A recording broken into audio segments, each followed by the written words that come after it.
சங்கீதம் 20. ஆபத்து நாளிலே கர்த்தர் உமது ஜெபத்தை கேட்பாராக. யாக்கோபின் தேவனுடைய நாமம் உமக்கு உயர்ந்த அடைக்கலமாவதாக.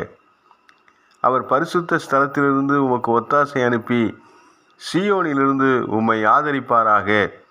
நீர் செலுத்தும் காணிக்கைகளையெல்லாம் அவர் நினைத்து உமது சர்வாங்க தகன பலியை பிரியமாய் ஏற்றுக்கொள்வாராக. அவர் உமது மன விருப்பத்தின்படி உமக்கு தந்தருளி உமது ஆலோசனைகளையெல்லாம் நிறைவேற்றுவாராக. நாங்கள் உமது இரட்சிப்பினால் மகிழ்ந்து எங்கள் தேவனுடைய நாமத்திலே கொடியேற்றுவோம். உமது வேண்டுதல்களையெல்லாம் கர்த்தர் நிறைவேற்றுவாராக. கர்த்தர் தாம் அபிஷேகம் பண்ணினவரை இரட்சிக்கிறார் என்பதை இப்பொழுது அறிந்திருக்கிறேன். தமது வலதுகரம் செய்யும் இரட்சிப்பின் வல்லமைகளை காண்பித்து தமது பரிசுத்த வானத்திலிருந்து அவருடைய ஜெபத்தை கேட்பார். சிலர் ரதங்களை குறித்தும் சிலர் குதிரைகளை குறித்தும் மேன்மை பாராட்டுகிறார்கள். நாங்களோ எங்கள் தேவனாகிய கர்த்தருடைய நாமத்தை குறித்தே மேன்மை பாராட்டுவோம். அவர்கள் முறிந்து விழுந்தார்கள், நாங்களோ எழுந்து நிமிர்ந்து நிற்கிறோம்.